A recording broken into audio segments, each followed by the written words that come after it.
grande problema é quando a população ela não aprende, ela não entende ou ela não sabe da sua história e não consegue valorizar.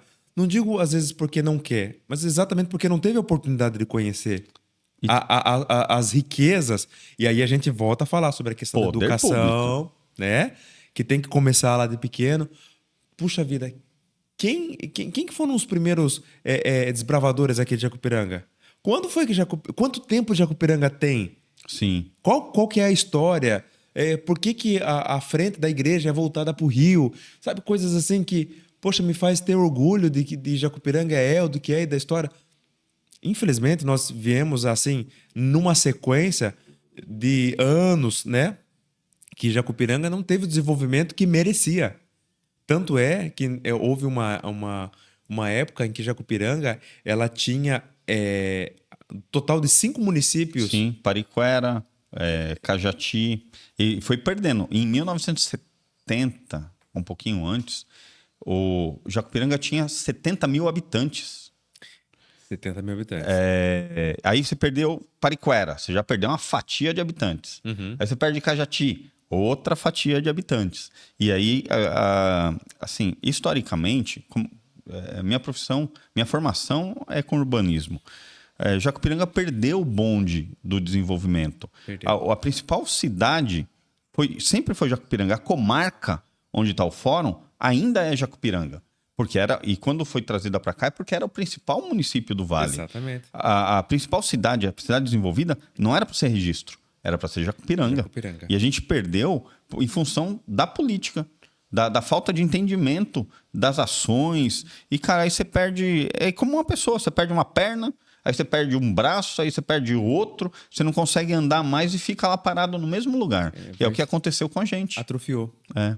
Atrofiou. E, infelizmente, eu vejo assim muitas pessoas aqui em Jacupiranga, ou por que não se falar assim da população, que perdeu o orgulho de falar que somos Jacupiranga. Se você vai falar com a população da década de 70, que ainda assim Jacupiranga estava numa constante, né? Sim. Que muitas das coisas pelas quais nós vemos hoje no município de Jacupiranga ainda é da década de 70. O pronto-socorro, o projeto Rondon. Exatamente. O prédio era do projeto e acabou o projeto, né? Doaram o prédio para o município. Sim. E é o pronto-socorro municipal hoje. E ali permaneceu até hoje, né? Sim. Então, assim, eu acredito que, como você falou, Jacupiranga perdeu o bonde, quer dizer, a banda passou. Agora a gente tem que correr atrás do bonde. Exatamente. Só que, ainda assim, eu digo para vocês que não é o problema principal, é o fato de nós termos um passado legal e agora não tem mais. Porque ainda assim, existem coisas pelas quais Jacupiranga não foi assaltada. É a sua própria localização, é a sua própria história, é a sua própria situação geográfica com fauna, flora, recursos e tudo mais que tem. Quer dizer, é só uma questão de colocar em mãos certas. Agora a gente está discutindo, como eu falei no início, a lei orçamentária anual. E antes disso, foi discutido em 2021 o plano plurianual, que é o orçamento dos próximos 4 anos, que vai até 2025. Nesse plano plurianual, eu pedi que fosse incluído uma faixa lá para fazer o plano diretor do município. O plano diretor é um documento que vai ser feito um estudo do município para saber como cresce, para onde cresce, o perfil do município. Qual o perfil, qual a vocação, em todas as áreas, não só na área de arquitetura. O plano diretor ele é bem completo. E é muito importante, porque a gente deixa de acessar recursos federais por não ter esse documento. O plano diretor, assim, fazendo um comparativo, é como o nosso RG. Quem é Jacupiranga? Porque assim, você vai investir num local que tem um planejamento. O plano diretor é esse planejamento, é o que dá essa credencial para você acessar linhas de crédito, linhas de investimento, e isso propicia o crescimento. E quando a gente fala do Estatuto das Cidades, Jacupiranga é obrigada a ter esse plano, por 2 motivos. Uma, porque é um município de interesse turístico, e a gente pode eventualmente até deixar de ser por não ter esse documento, e outra, porque é cortado por uma rodovia federal. Sim. Então, nós somos obrigados a ter e ninguém nunca atuou nessa área para ter esse documento que vai levar o município para um próximo passo de desenvolvimento. É difícil porque é uma questão teórica, né? A gente trazer isso para a nossa realidade, o que é um plano diretor. Né? Então, eu como arquiteto, eu estudei e tal, então eu sei a importância e tudo mais. Mas é muito difícil traduzir para a população que isso é muito mais importante do que um Expojac, que é uma festa de 3 dias que fica lá e traz ali uma arrecadação momentânea. E enquanto isso a gente vai ficando para trás. As outras cidades vão atropelando Jacupiranga e isso fica. Então, estou no 3º ano de mandato. Durante esses 3 anos, o plano diretor não foi feito. Embora eu tomei o cuidado de colocar no plano plurianual, estava em todas as leis orçamentárias de cada ano, e esse ano foi zerado, veio 0 para o plano diretor. E eu mudei, coloquei o recurso para a gente ter o plano diretor o ano que vem. Porque é muito importante, cara. Isso é fundamental para o desenvolvimento do município. Isso se traduz em falta de interesse, né? E a gente precisa ter. A gente não pode ter um interesse só eleitoreiro, só fazer o que a pessoa vai bater palma ali para um cara que vem cantar, enquanto um documento essencial para o município não é feito. Não é feito o estudo. Então, como a gente vai saber para onde vai se não tem um mapa? Qualquer caminho serve para quem não sabe onde que tem que chegar, né? E a gente pode ir para trás nessa escolha de caminho. Então, precisa ter esse mapa para que a gente avance para um futuro melhor, né? Infelizmente, a gente sabe, né, Robson, que existem algumas coisas que precisam passar pelo esse processo técnico para estar acontecendo. Precisa. Porque isso faz parte do processo. Eu me lembro que quando nós estávamos pleiteando a questão do município com interesse turístico, nós tivemos que não só apresentar a formalização do Contur como atuante, mas também ter o plano diretor de turismo. Sim. Que se nós não tivéssemos um plano diretor de turismo... Nunca seria MIT. Quer dizer, e hoje a população de Jacupiranga pode até estar olhando alguma coisa ou outra, mas é indispensável dizer o seguinte, que através do MIT, que trouxe esse título para o município, veio também uma verba. Todo ano tem um recurso para o município. Que, se eu não me engano, hoje está por volta de 600 mil reais anuais.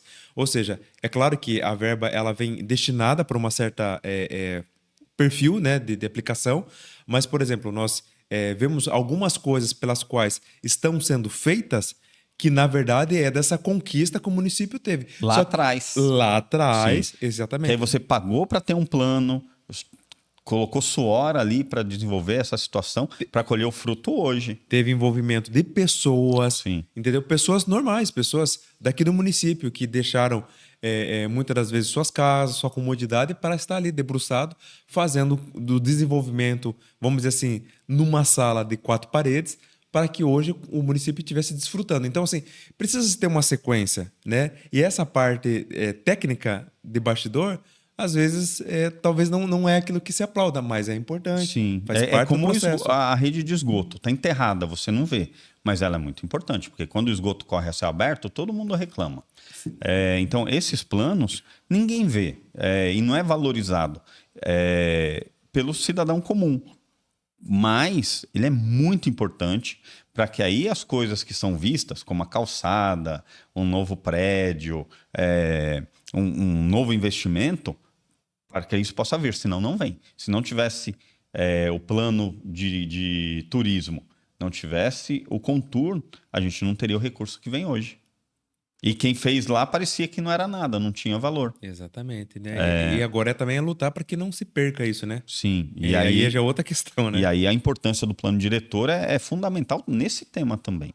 Aí, Ivan, daqui a pouquinho a gente finaliza, mas vamos lá. Na minha história política, eu entrei na política por conhecer muitas cidades, Brasil afora, e ver que Jacupiranga pode ser melhor.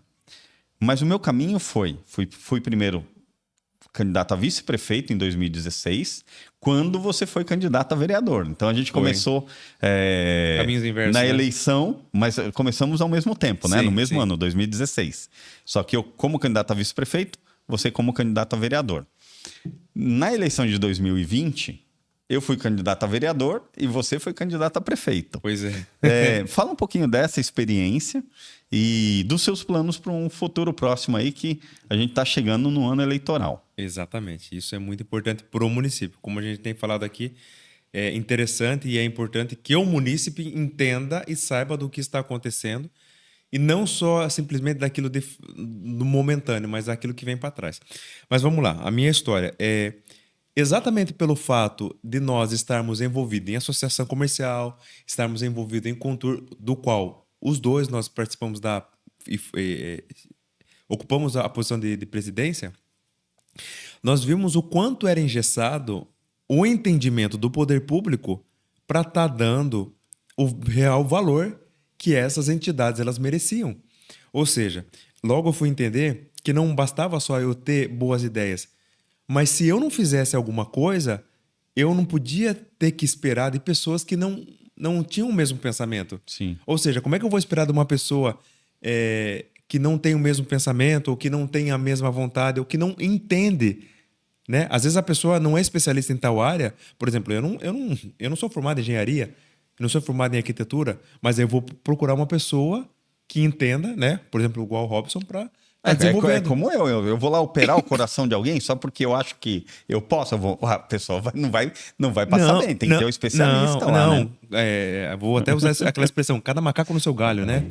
Então, assim, a partir do momento que nós começamos a trabalhar com o Contur e com a associação comercial, nós fomos vendo o quão travado era a mentalidade das pessoas que estavam lá para estar fazendo o desenvolvimento ou o progresso. Ou seja, não bastava eu ter boas ideias. Eu tinha que ir lá e tinha que lutar, batalhar por isso. Então, foi de uma maneira natural que nós começamos a se embrenhar nesse meio político, né? Quando foi em 2016, eu resolvi sair candidato como vereador. Tive uma ótima votação, né? Na verdade, foi além do que eu esperava. Você teve 395 votos? Isso, exatamente. Eu estou informado. Tá boa a lembrança. E eu fui eleito com 324. Com menos votos do que você teve naquele pleito. E eu nunca tinha me envolvido com política, Robson. E não havia pretensão em mim de se envolver em política até então. Por quê? Porque eu já venho vamos dizer assim, de um lar onde meu pai foi vereador por muito tempo, né? E eu sei o que funcionava nos bastidores da política. Então, assim, a minha vontade, na verdade, era se dedicar ao negócio da empresa, da família, né? Só que eu via e pensava assim, se eu julgo ter boas ideias, não quero me disponibilizar para fazer as coisas, então eu não posso esperar que as pessoas que estão lá dentro vá e façam no meu lugar. Sim. Fui lá, então, e me dei à disposição do nome, fui muito bem votado, né? Aquilo acabou criando um desejo, um despertamento para estar desenvolvendo algo melhor. E a cobrança natural na rua. E aí, Ivan, você vai estar vindo? Vai estar... Como é que... Cara, você precisa tentar mais uma vez, tal. Foi aí que surgiu a oportunidade de a gente tá indo para candidato a prefeito. Aí estourou de vez, né? Foi uma coisa assim que a gente trabalhou, teve um grupo enxuto, mas muito bem resolvido, bem representado, pessoas que que mostraram uma política nova do bem, e aí só deu certo. E agora, né, nós temos... Na última eleição você ficou em segundo lugar.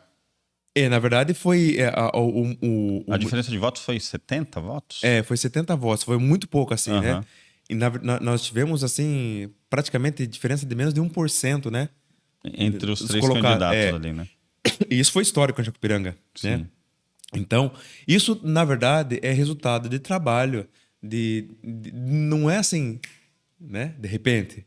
Nós temos um trabalho, nós somos daqui, conhecemos a cidade, o prestígio de Jacupiranga é uma cidade pequena, então precisa ter esse contato olho a olho, visual, corpo a corpo, né?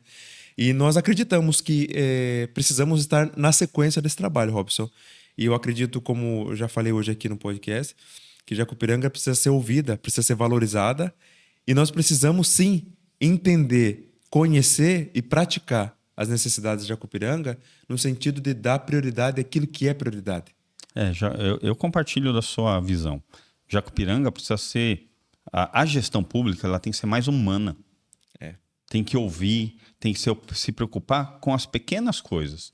Eu vou dar um exemplo.